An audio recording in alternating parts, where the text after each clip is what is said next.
I'm Keith Adams. I'm the executive director and one of the founders here at Common Heart. Common Heart at its core is really about connecting people. We're about creating a small revolution of kindness. And we do that in two areas. In the area of food, helping people who are hungry and food insecure, and in the area of poverty, helping people rise out of poverty. When the pandemic hit, a lot of things had to change, for all of our lives. One of the first things we faced was the fact that there was not enough food coming into Common Heart to feed the needs. Folks were taking everything off the shelves, and there was no toilet paper and that kind of stuff. And so we put out the word that we needed food. And the community amazingly just gave and gave and gave. And as we did that, we also began to realize we had to create ways for folks to get the food and do it safely. And so we shifted all of our pantry operations, which now are 3 evening pantries, 4 mobile pantries, a couple pop-up pantries, and our delivery-based program. And we had to shift them all to ways that would be safe. For me, the key thing about this has been bringing people together to serve. It's all about serving our neighbors. It's about loving our neighbors. It's about that small revolution of kindness. And there are multiple ways to join in and be involved in this.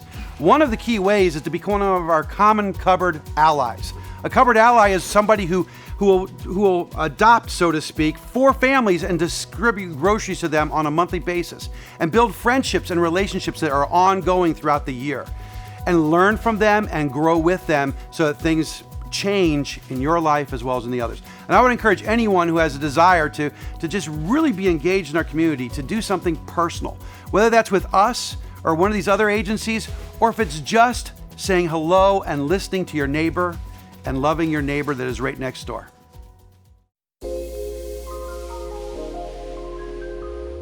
I'm Melissa McCowan. I'm the incoming Chief Executive Officer of the Community Shelter of Union County. The Community Shelter has been in Union County for 27 years. We provide emergency shelter, food, and rehousing to our neighbors in need.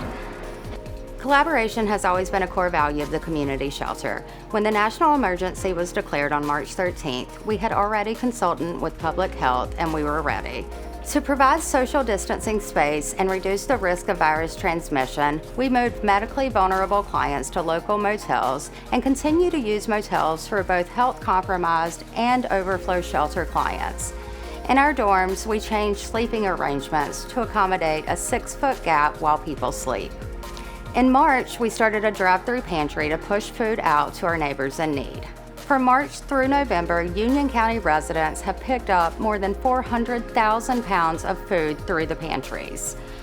We also knew that housing instability would become an even greater issue in Union County when many businesses were forced to lay off workers.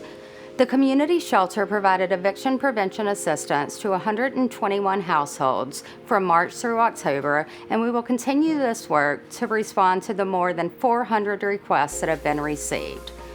Our entire team at the Community Shelter thanks all of you, our community. Because of you, we will continue to provide emergency shelter, food, and rehousing to our neighbors in need.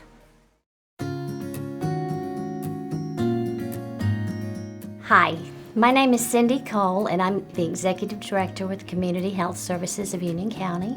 I have been with Community Health Services for 15 years, and we're very blessed to have this agency in our neighborhood. We have been in Union County for 38 years. In 2010, I started the free clinic. We started the free clinic with Dr. Blank and 16 patients, and we've grown to over 4,000 patients last year that came. My name is Laura Allison. I'm a physician assistant here at Community Health Services. When we got first word of COVID, there were a lot of questions. We didn't know exactly what to expect.